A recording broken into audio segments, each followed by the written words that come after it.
Hello my dear students, welcome back to our class. ഇന്ന് നമ്മൾ discuss ചെയ്യാൻ പോകുന്നത് നമ്മുടെ FAGP സ്റ്റുഡൻസിന് വേണ്ടിയിട്ട് പ്രത്യേകമായിട്ടൊരു ക്ലാസ്സാണ്. അവർ ശരിക്കും എക്സാം എഴുതാൻ പോവാണ്. ഈ വരുന്ന വീക്ക് അവർക്ക് എക്സാം ആയിരിക്കുകയാണ്. അപ്പോൾ നമ്മൾ ശരിക്കും അവർക്ക് പറഞ്ഞു കൊടുക്കാൻ വെച്ചിരിക്കുന്ന കുറച്ച് കാര്യങ്ങൾ എന്ന് പറയുന്നത് എന്തൊക്കെയാണ് ഒരു എക്സാം പേപ്പറിൽ അല്ലെങ്കിൽ ഒരു എക്സാം എഴുതാൻ ചെല്ലുന്ന സമയത്ത് നമ്മൾ ശ്രദ്ധിക്കേണ്ട കാര്യങ്ങൾ എന്നുള്ളതാണ്. നേരത്തെ തന്നെ നമ്മൾ ആ ഫേസിംഗ് ഷീറ്റ് ഒന്ന് പരിചയപ്പെടുന്ന ഒരു വീഡിയോ ചെയ്തിരുന്നു. അപ്പോൾ അത് ഓൾറെഡി നിങ്ങൾ കണ്ടു കാണും. കണ്ടില്ലെങ്കിൽ ദയവേത് അത് കാണുക. കാരണം എപ്പോഴും കൺഫ്യൂസിംഗ് ആയിട്ടുള്ള ഒരു കാര്യമാണ് ഫേസിംഗ് ഷീറ്റ് ഫില്ല് ചെയ്യുക എന്നുള്ളത്. ഓൾറെഡി എത്ര എക്സാംസ് എഴുതിയ ആൾക്കാർക്കാണെങ്കിലും അത് കൺഫ്യൂഷൻ ഉണ്ടാക്കും പലപ്പോഴും. അതുകൊണ്ട് FAGP സ്റ്റുഡൻസ് പ്രത്യേകം അത് കണ്ടിട്ട് തന്നെ പോകണം, അല്ലെങ്കിൽ അത് മനസ്സിലാക്കിയിട്ട് പോകണം. ഇത് തന്നെ കാണണം എന്ന് ഞാൻ പറയില്ല. നിങ്ങളത് എങ്ങനെയാണോ കോളേജിൽ കിട്ടുന്ന ഇൻസ്ട്രക്ഷൻ അനുസരിച്ച് മനസ്സിലാക്കിയിട്ട് പോകണം. എന്തായാലും നിങ്ങൾക്ക് അതിനെക്കുറിച്ച് ഐഡിയ ഇല്ല, നിങ്ങൾ പോകരുത്. അവിടെ ചെല്ലുമ്പോൾ കുറേ ടൈം നിങ്ങൾക്ക് അല്ലെങ്കിൽ അതിന് വേണ്ടിയിട്ട് സ്പെൻഡ് ചെയ്യേണ്ടതായിട്ട് വരും. പിന്നെ നമ്മുടെ ക്വസ്റ്റ്യൻ പേപ്പേഴ്സ് ഒന്നും ആൻസേഴ്സ് എഴുതാൻ നമുക്ക് സമയമില്ലാതെ വരും. ക്വസ്റ്റ്യൻ പേപ്പേഴ്സ് വായിക്കണം, ആൻസേഴ്സ് എഴുതണം. അതിനുള്ള സമയം കൂടെ ഈ ഫേസിംഗ് ഷീറ്റ് ഫില്ല് ചെയ്യാൻ വേണ്ടിയിട്ട് കളയരുത്. നേരത്തെ പറഞ്ഞ പോലെ നേരത്തെ തന്നെ എക്സാം ഹാളിൽ എത്തുക, ഈ ഫേസിംഗ് ഷീറ്റിന് വേണ്ട കാര്യങ്ങൾ ചെയ്യുക. അപ്പോൾ ഈ ഫേസിംഗ് ഷീറ്റിൻ്റെ തൊട്ട് ബാക്കിലാണ് ഡൂസ് ആൻഡ് ഡോൺസ് പറഞ്ഞിട്ട് യൂണിവേഴ്സിറ്റി കുറേ ഇൻസ്ട്രക്ഷൻസ് തരുന്നത്. അത് തന്നെയാണ് നമ്മളിവിടെ നോക്കാൻ പോകുന്നതും. കാരണം അത് നിങ്ങൾക്ക് എക്സാം ഹാളിൽ പോയിരുന്ന് വായിക്കാൻ സമയം കിട്ടാൻ ബുദ്ധിമുട്ടാണ്. പലപ്പോഴും അതിന് വേണ്ടി നമ്മൾ സമയം കളയാറില്ല. ക്വസ്റ്റ്യൻ പേപ്പേഴ്സ് കിട്ടുന്ന അപ്പോഴത്തേക്ക് ചിലപ്പോൾ ക്വസ്റ്റ്യൻ പേപ്പർ കിട്ടുന്ന സമയമാവും. പിന്നെ നിങ്ങളത് വായിക്കും, അതിന് ആൻസേഴ്സ് കണ്ടെത്തേണ്ടതായിട്ടുണ്ട്. അപ്പോൾ അങ്ങനെയുള്ള കാര്യങ്ങളിലേക്കൊക്കെ നമ്മൾ കടക്കുന്നതുകൊണ്ട് ഈ ഡൂസ് ആൻഡ് ഡോൺസ് ഓൾറെഡി അറിയാവുന്ന കാര്യങ്ങളാണെങ്കിൽ പോലും ഒരു എക്സാം ഹാളിൽ എന്തൊക്കെ ചെയ്യണം എന്ന് നമുക്ക് പറഞ്ഞു തരാതെ തന്നെ ഇപ്പം അറിയാം.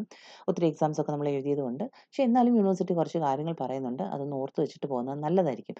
പലർക്കും ഇത് അറിയില്ല എന്നുള്ളതാണ് സത്യം. എങ്ങനെയാണ് ഇവനൊരു ക്വസ്റ്റ്യൻ ആൻസർ ചെയ്യേണ്ടത്, അല്ലെങ്കിൽ എങ്ങനെയാണ് ആ ക്വസ്റ്റ്യൻ നമ്പേഴ്സ് ഇടേണ്ടതെന്ന് പോലും ഇപ്പോഴും പലർക്കും അറിഞ്ഞുകൂടാത്ത ഒരവസ്ഥ വളരെ ദയനീയമായിട്ടുള്ളൊരവസ്ഥയാണ്. അപ്പോൾ അതുകൊണ്ടാണ് വീണ്ടും വീണ്ടും ഇത് പറയേണ്ടതായിട്ട് വരുന്നത്.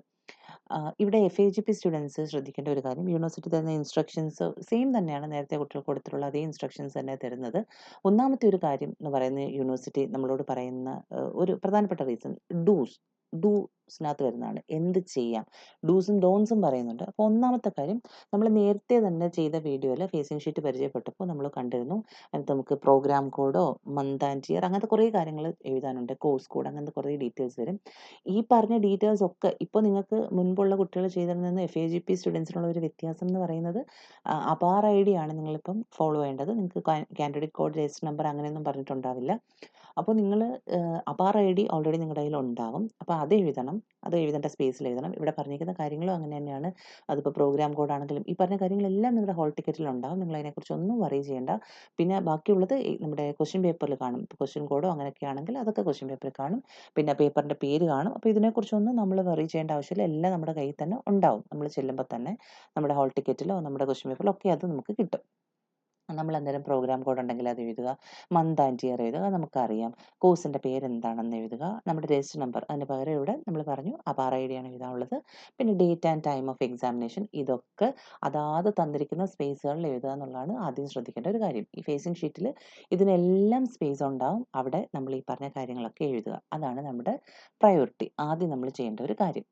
നേരത്തെയും ഞാൻ പറഞ്ഞിട്ടുണ്ട്, ഒരുപാട് വീഡിയോസ് നമ്മൾ പറഞ്ഞതാണ്, നേരത്തെ തന്നെ എക്സാം ഹാളിൽ എത്തണം. ലേറ്റ് ആവാതെ എക്സാം ഹാളിൽ എത്തണം. എന്നാലേ നമുക്ക് ഈ ഫേസിംഗ് ഷീറ്റ് കൃത്യമായിട്ട് സമാധാനം ഉണ്ടാവുക എന്ന് പറയുന്നത് വലിയൊരു കാര്യമാണ്.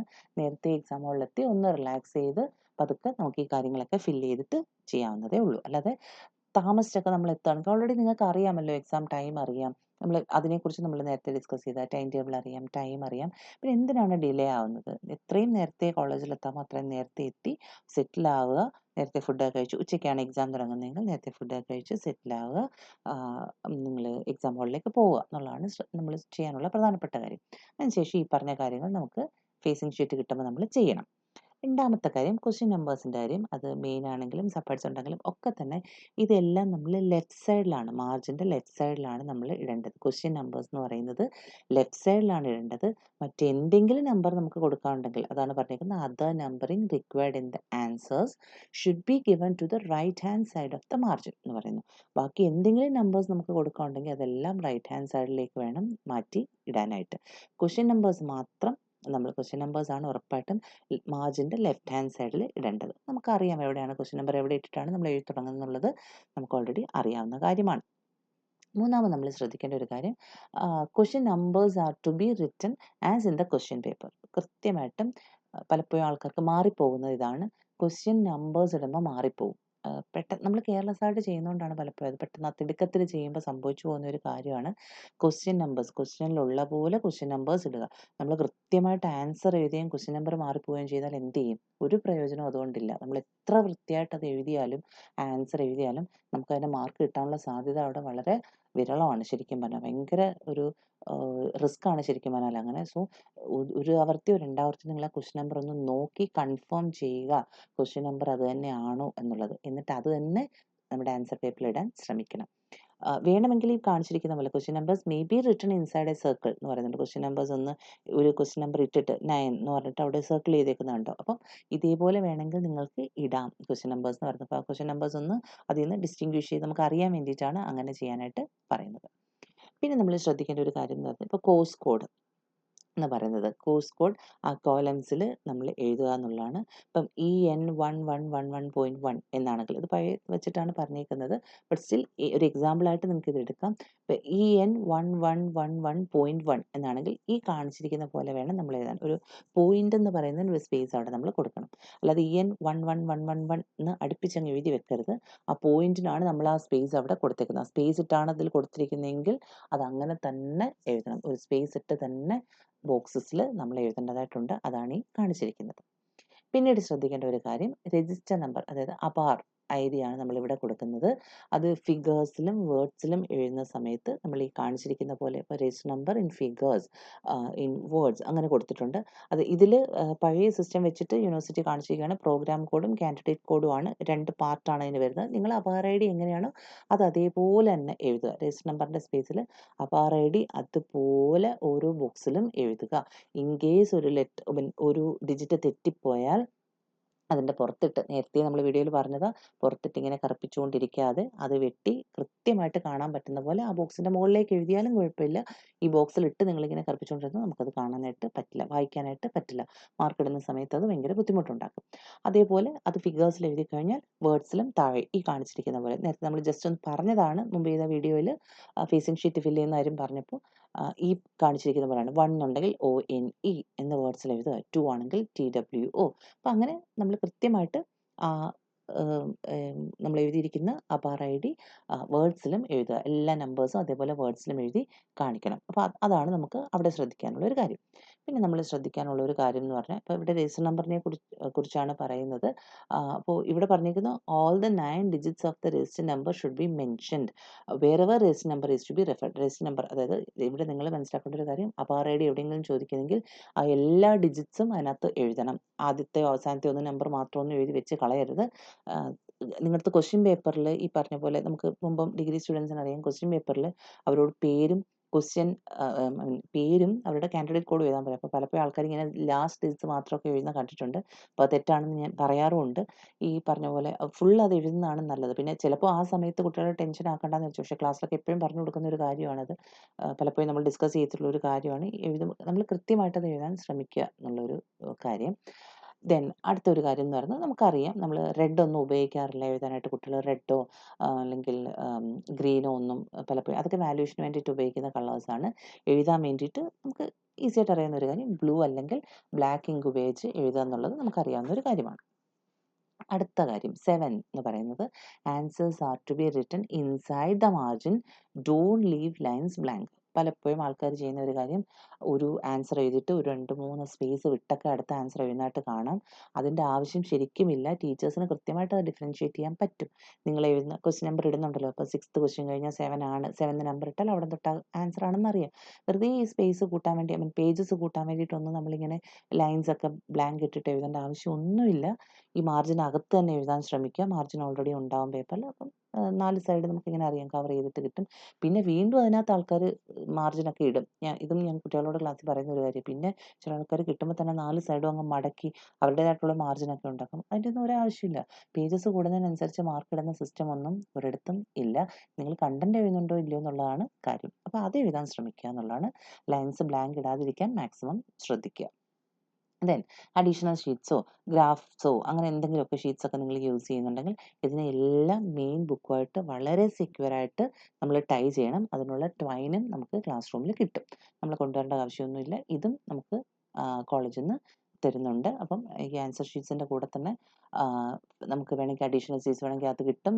എന്താണോ വേണ്ടത് അതൊക്കെ ഗ്രാഫ് നമ്മൾ യൂസ് ഉണ്ടെങ്കിൽ അതൊക്കെ തന്നെ നമ്മൾ അവസാനം എല്ലാം എഴുതി കഴിഞ്ഞതിന് ശേഷം വളരെ സെക്യൂറായിട്ട് നമുക്ക് കിട്ടുന്ന ട്വൈൻ വെച്ചിട്ട് അതിനെ ഇങ്ങനെ യോജിപ്പിക്കുക എന്നുള്ളതാണ്. നമുക്ക് നന്നായിട്ട് അതിനെ യോജിപ്പിക്കുക. അങ്ങ് മുറുക്കി അങ്ങ് കിട്ടിയൊന്നും വെക്കരുത്. എല്ലാം കൂടെ പേജസ് മറിക്കാൻ പറ്റാതെ കുറച്ച് ലൂസായിട്ട്, എന്നാൽ വളരെ സ്ട്രോങ് ആയിട്ട് അതിനെ കെട്ടാൻ ശ്രമിക്കണം. ലൂസായിട്ട് ഇൻ ദ സെൻസ് പേപ്പേഴ്സ് കുറച്ചൊന്ന് കെട്ടി അങ്ങ് മുറുക്കി അങ്ങ് വെച്ച് കളയരുത്. അതാണ് പറഞ്ഞത്. അതൊന്ന് ശ്രദ്ധിക്കണം എന്നുള്ളതേ ഉള്ളൂ. അത് അഴിഞ്ഞു പോകാതെ 2 3 കെട്ടൊക്കെ നിങ്ങൾക്ക് കെട്ടാം, ഒരു പ്രശ്നവുമില്ല. അതൊന്ന് ശ്രദ്ധിക്കണം. Then number the pages including additional sheets and graph sheets continuously and note down the total number in the space provided at the facing sheet. നമ്മൾ ശ്രദ്ധിക്കേണ്ട ഒരു കാര്യം, നമുക്ക് തരുന്ന ഫേസിങ് ഷീറ്റ് കഴിഞ്ഞിട്ട് നമ്മൾ എഴുതി തുടങ്ങുന്ന സ്ഥലം തൊട്ട് നമ്മൾ മുകളിൽ നമ്പർ ഇട്ട് തുടങ്ങും. ബോക്സ് ഉണ്ടാവും, ചെറിയ ബോക്സ് അവിടെ കാണും. അപ്പോൾ 1 2 3 എന്ന് നമ്പർ ഇട്ട് നമ്മളിങ്ങനെ പോവും. ആ ഷീറ്റ്സ് കഴിഞ്ഞ് കഴിയുമ്പം അഡീഷണൽ ഷീറ്റ്സിലും നമ്മൾ നമ്പേഴ്സ്, കണ്ടിന്യൂസ് നമ്പേഴ്സ് ഇടണം. അപ്പോൾ ഫേസിങ് ഷീറ്റ് നമ്പർ കഴിഞ്ഞിട്ട് ഉള്ള നമ്പേഴ്സ് അഡീഷണൽ ഷീറ്റിൽ ഇടണം. ആൻഡ് എന്തെങ്കിലും ഗ്രാഫ് ഷീറ്റൊക്കെ യൂസ് ചെയ്യുന്നുണ്ടെങ്കിൽ അതിനും നമ്പർ ഇടണം. എന്നാലേ നമുക്കിത് കൃത്യമായിട്ട് നമ്പർ ഇടാതിരുന്നാലുള്ളൊരു പ്രശ്നം, എത്ര പറഞ്ഞാലും പലപ്പോഴും ആൾക്കാർ നമ്പർ ഇടാതെ എഴുതിപ്പോവും. അഡീഷണൽ ഷീറ്റ്സ് ഇങ്ങനെ വാങ്ങിച്ച് എഴുതിക്കൊണ്ടേയിരിക്കും. അതൊക്കെ നല്ലത് തന്നെയാണ്. പക്ഷേ അവസാനം ഇത് ടൈ ചെയ്യാൻ വരുന്ന സമയത്ത് ഇത് കെട്ടാൻ നോക്കുമ്പം എന്തിൻ്റെ ബാക്കി ഏത് ഷീറ്റാണെന്ന് അറിയാൻ പറ്റാത്തൊരവസ്ഥ ഉണ്ടാവും. അത് ഭയങ്കര കൺഫ്യൂസിങ് ആണ്. കുട്ടികൾ ഈ ലാസ്റ്റ് മൊമെൻറ്റിൽ അവിടെ കിടന്ന് കാണിക്കുന്ന ഒരു വെപ്രാളം നമ്മൾ കാണുന്നതാണ്. അതുകൊണ്ടാണ് പറയുന്നത്, ദയവ് ചെയ്ത് ഫേസിങ് ഷീറ്റ് എഴുതി കഴിഞ്ഞാൽ അതിൻ്റെ കണ്ടിന്യൂഷനായിട്ട് അഡീഷണൽ ഷീറ്റിനും കൂടെ നമ്പർ ഇട്ട് പോകണം. Enter the page number at the top right hand corner of each page. അതിനവിടെ സ്പേസ് ഉണ്ട്. ടോപ്പ് റൈറ്റ് ഹാൻഡ് കോർണറിൽ ഓരോ പേജിൻ്റെയും മുകളിൽ സ്ഥലമുണ്ട്, അവിടെ തന്നെ നമ്പർ ഇട്ട് പോകണം. ദെൻ 10ാമതായിട്ട് പറയുന്നത്, any candidate who leaves the hall half an hour prior to the closing of the examination is required to surrender his question paper to the assistant superintendent, അല്ല ആരാണെന്ന് വെച്ചാൽ invigilator in charge of the hall and collect it back if they so desire immediately after the examination. അപ്പോൾ hall വിട്ടു പോകാൻ നിങ്ങൾക്ക് ആഗ്രഹമുണ്ട്. എപ്പോഴാണ്? ഒരു ഹാഫ് ആൻ അവർ മുമ്പേ. ഇപ്പോൾ എക്സാം കഴിയുന്നതിന് അരമണിക്കൂർ മുമ്പേ നിങ്ങൾക്ക് ഹാൾ വിട്ട് പോകണമെങ്കിൽ നിങ്ങളുടെ ക്വസ്റ്റ്യൻ പേപ്പർ നിങ്ങൾ അവിടെ സറണ്ടർ ചെയ്യണം. ക്വസ്റ്റ്യൻ പേപ്പർ കൊണ്ട് ഹാളിന് പുറത്ത് പോകാൻ നിങ്ങൾക്ക് പെർമിഷൻ ഇല്ല. നിങ്ങൾ ആ ക്വസ്റ്റ്യൻ പേപ്പർ ഹാളിൽ നിൽക്കുന്ന ടീച്ചറിനോ ആരാണ്, അല്ലെങ്കിൽ അവിടെ അസിസ്റ്റൻ്റായിട്ട് ഒരു സൂപ്രണ്ടൻ്റ് ഉണ്ടെങ്കിൽ അവർക്കോ ആർക്കാണെന്ന് വെച്ചാൽ കൈമാറ്റം ചെയ്തതിന് ശേഷം മാത്രമേ ഹാളിൽ നിന്ന് പുറത്തേക്ക് പോകാൻ നിങ്ങൾക്ക് പറ്റത്തുള്ളൂ. അത് യൂണിവേഴ്സിറ്റി സ്ട്രിക്റ്റ് ആയിട്ട് പറയുന്ന ഒരു കാര്യമാണ്. അരമണിക്കൂർ മുമ്പേ നമ്മൾ പോവുകയാണെങ്കിൽ, അതായത് എക്സാം തീരുന്നതിന് അരമണിക്കൂർ മുമ്പേ നമുക്ക് പോകണമെങ്കിൽ ഉറപ്പായിട്ടും നിങ്ങൾ ക്വസ്റ്റ്യൻ പേപ്പർ അവിടെ നിൽക്കുന്ന ടീച്ചറിൻ്റെ കയ്യിൽ കൊടുത്തിട്ട് മാത്രം ഹാളിന് പുറത്തേക്ക് പോവുക. ആൻഡ് നിങ്ങൾക്ക് ക്വസ്റ്റ്യൻ പേപ്പർ വേണമെന്ന് ആഗ്രഹം ഉണ്ടെങ്കിൽ എക്സാം കഴിയുമ്പം ഉടനെ തന്നെ നിങ്ങൾക്ക് വന്നിട്ട് ആ ക്വസ്റ്റ്യൻ പേപ്പർ ടീച്ചറിൻ്റെ കയ്യിൽ നിന്ന് കളക്ട് ചെയ്യാവുന്നതാണ്. അത് ആ ക്ലാസ്സിൽ തന്നെ കാണും, ആ ടീച്ചറിൻ്റെ കയ്യിൽ തന്നെ കാണും. അപ്പോൾ ടീച്ചർ അത് നിങ്ങൾക്ക് തിരിച്ച് തരുന്നതായിരിക്കും എക്സാം കഴിഞ്ഞതിന് ശേഷം മാത്രം. ഈ പറഞ്ഞതിൽ എന്തെങ്കിലും ഒരു ഇൻസ്ട്രക്ഷൻ നമ്മൾ വയലേറ്റ് ചെയ്യുകയാണെങ്കിൽ, if any instruction is violated the answer papers will be invalidated എന്ന് പ്രത്യേകം പറയുന്നുണ്ട്. എന്തെങ്കിലും മോശമായ നടപടികൾ, ഈ പറഞ്ഞത് അനുസരിക്കാത്ത നടപടികൾ നമ്മുടെ ഭാഗത്തു നിന്ന് ഉണ്ടാവുകയാണെങ്കിൽ ആൻസർ പേപ്പർ ഇൻവാലിഡായിട്ട് കൺസിഡർ ചെയ്യപ്പെടുന്നതായിരിക്കും. അപ്പോൾ അത്രയും നമ്മൾ ശ്രദ്ധിക്കണം എന്ന് പറയുന്നുണ്ട്. ഡോൺസ് എന്ന് പറഞ്ഞിട്ട് പ്രത്യേകം പറയുന്ന കുറച്ച് കാര്യങ്ങൾ, ശ്രദ്ധിക്കേണ്ട കുറച്ച് കാര്യങ്ങൾ എന്ന് പറയുന്നത്, do not write your name or candidate code or any other marks of identification in any part of the answer book other than in the space provided. അപ്പോൾ നമ്മുടെ ആധാർ ഐ ഡി അല്ലേ, നമ്മുടെ പേപ്പർ അല്ലേ, നമ്മുടെ പേരൊക്കെ എവിടെയെങ്കിലുമൊക്കെ എഴുതി വെച്ചേക്കാന്ന് വിചാരിക്കരുത്. ഈ ഫേസിങ് ഷീറ്റിൽ തന്നിരിക്കുന്ന സ്ഥലത്തല്ലാതെ വേറെ ഒരിടത്തും നിങ്ങളെ ഐഡൻറ്റിഫൈ ചെയ്യുന്ന ഒരു മാർക്കും, നിങ്ങളുടെ ആധാർ ഐ ഡി ആണെങ്കിലും നിങ്ങളുടെ പേരാണെങ്കിലും മറ്റെന്തെങ്കിലും മാർക്സ് ഒന്നും തന്നെ അകത്തേക്കുള്ള ഒരു ഷീറ്റിലും, ഫേസിങ് ഷീറ്റിൽ കഴിഞ്ഞിട്ട് വരുന്ന നമ്മൾ ആൻസർ ചെയ്യുന്ന സ്ഥലങ്ങളിലോ മറ്റെവിടെയെങ്കിലും ഒന്നും തന്നെ അഡീഷണൽ ഷീറ്റ്സിൽ ഒന്നും തന്നെ നിങ്ങൾ എഴുതി വെക്കാൻ പാടില്ല. അത് വയലേഷനാണ്, ഈ റൂൾസിന് എഗൻസ്റ്റ് ആണെന്ന് മനസ്സിലാക്കണം. ആൻഡ് അടുത്ത 2ാമത്തെ കാര്യം, do not detach any paper from the answer book. ഈ ഫേസിങ് ഷീറ്റ് ഒരു ബണ്ടിലാണെന്ന് നമ്മൾ നേരത്തെ പറഞ്ഞതാ. അപ്പോൾ അതിൽ നിന്ന് പേജസ് ഒന്നും ഇളക്കി മാറ്റാൻ പാടില്ല. Then 3rd one, do not bring any manuscript or any loose sheets or paper other than the hall ticket in the examination hall. അപ്പോൾ ആൻസർ ഷീറ്റിൻ്റെ നമ്മളിവിടെ എക്സാം ഹാളിലേക്ക് എത്തുമ്പോൾ മറ്റുള്ള എന്തെങ്കിലും എഴുത്ത്, മാനുസ്ക്രിപ്റ്റോ ലൂസ് ഷീറ്റ്സോ ഒന്നും, പേപ്പേഴ്സോ ഒന്നും തന്നെ, അതായത് ഹോൾ ടിക്കറ്റ് അല്ലാതെ ഒന്നും തന്നെ അകത്തേക്ക് കൊണ്ടുവരാൻ പാടില്ല. പലപ്പോൾ ഐ ഡി കാർഡ്സ് ഒക്കെ കുട്ടികളുടെ കയ്യിലുണ്ടാവും, അതിങ്ങനെ നമ്മൾ കയ്യിലുണ്ടാവുമല്ലോ, അതൊക്കെ ഉണ്ടാവും. അല്ലാതെ നിങ്ങൾ ഈ ലൂസ് ഷീറ്റ്സ് ഒന്നും തന്നെ ഒരു സാധനവും ഹോൾ ടിക്കറ്റ് അല്ലാതെ മറ്റൊന്നും തന്നെ എക്സാമിനേഷൻ ഹാളിലേക്ക് കൊണ്ടുവരാൻ പാടില്ല എന്നുള്ളതാണ്. Then do not take away any answer book or additional book from the examination hall. Examination ഹാളിൽ നിന്ന് അഡീഷണൽ സീറ്റ്സോ ആൻസർ ബുക്സോ ഒന്നും തന്നെ പുറത്തേക്ക് കൊണ്ടുപോകാനുള്ള പെർമിഷനും നമുക്ക് ഇല്ല. അതും ശ്രദ്ധിക്കണം. Then do not move about or talk in the examination hall. വെറുതെ ഹാളിൽ ഇറങ്ങി നടക്കുക, സംസാരിക്കുക ആവശ്യമില്ലാതെ, ടീച്ചേഴ്സ് പറയുന്നത് കേൾക്കാതെ, ഇൻവിജിലേറ്റർ പറയുന്നത് കേൾക്കാതെ സംസാരിക്കുകയൊക്കെ വയലേഷൻ തന്നെയാണ്. അപ്പോൾ പലപ്പോഴും കുട്ടികൾക്ക് ഈ സംസാരിക്കാനുള്ള പ്രവണതയൊക്കെ ഉണ്ടാകും, അങ്ങോട്ടും ഇങ്ങോട്ടും ചോദിച്ചെഴുതാനൊക്കെ. ക്ലാസ്സിൽ ഇരിക്കുന്ന ടീച്ചർ നിങ്ങളെ അങ്ങനെ ചെയ്യേണ്ടെന്ന് പറഞ്ഞാൽ അതനുസരിക്കാൻ നിങ്ങൾ ബാധ്യസ്ഥരാണ് ഒരു എക്സാം ഹാളിൽ എത്തുമ്പോൾ. കാരണം അതിൻ്റെ ആവശ്യം അവിടെ ഇല്ല. ഇറങ്ങി നടക്കുകയോ പ്രശ്നങ്ങൾ ഉണ്ടാക്കുകയോ ഒന്നും ചെയ്യാനുള്ള അവകാശം നിങ്ങൾക്ക് എക്സാം ഹാളിൽ ഇല്ല. അതിനെക്കുറിച്ച് നമ്മൾ വളരെ കെയർഫുൾ ആയിരിക്കണം. Then do not leave the examination hall until the answer book is taken charge of by the invigilator.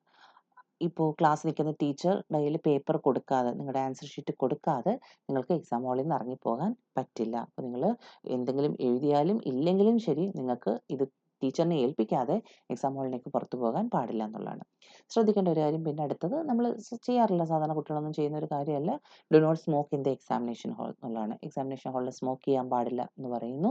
Then mobile phones examination ഹാളിൽ കൊണ്ടുവരാൻ പാടില്ല. അതും ടീച്ചേഴ്സ് ആദ്യം തന്നെ പറയും നിങ്ങളോട്, സൈലൻ്റ് ആക്കി പുറത്ത് വെക്കാനോ അല്ലെങ്കിൽ അവിടെ സറണ്ടർ ചെയ്യാനോ ഒക്കെ പറയും. തിരിച്ചു പോകുമ്പോൾ നിങ്ങൾക്ക് അത് എടുത്തുകൊണ്ട് പോകാം. So do not bring mobile phone in the examination hall. Exam ഹാളിൽ മൊബൈൽ ഫോൺസ് യൂസ് ചെയ്യാൻ പാടില്ല. നിങ്ങളുടെ കയ്യിൽ ഉറപ്പായിട്ടും വെച്ചേക്കാൻ പാടില്ല. അതേപോലെ ഈ നമ്മുടെ സ്മാർട്ട് വാച്ച് അങ്ങനത്തെ സാധനങ്ങളൊന്നും ഉപയോഗിക്കാൻ പാടില്ല എന്നുള്ളതും പറയുന്നുണ്ട്. അല്ലാത്ത ഇങ്ങനത്തെ എന്തെങ്കിലുമൊക്കെ നിങ്ങളെ ഹെൽപ്പ് ചെയ്യുന്ന ഇങ്ങനത്തെ ഡിജിറ്റലായിട്ടുള്ള തിങ്സ് ഒന്നും തന്നെ എക്സാം ഹാളിൽ ഉപയോഗിക്കാൻ പാടില്ല. ഹോൾ ടിക്കറ്റിൽ എഴുതാൻ പാടില്ല. പലപ്പോഴും ഹോൾ ടിക്കറ്റിൽ എന്തെങ്കിലുമൊക്കെ എഴുതി വെച്ചേക്കുന്നത് കാണാം. അതൊരിക്കലും ചെയ്ത് do not write in the hall ticket എന്ന് വ്യക്തമായിട്ടും പറയുന്നുണ്ട്. അത് ചെയ്യരുത് ഒരിക്കലും.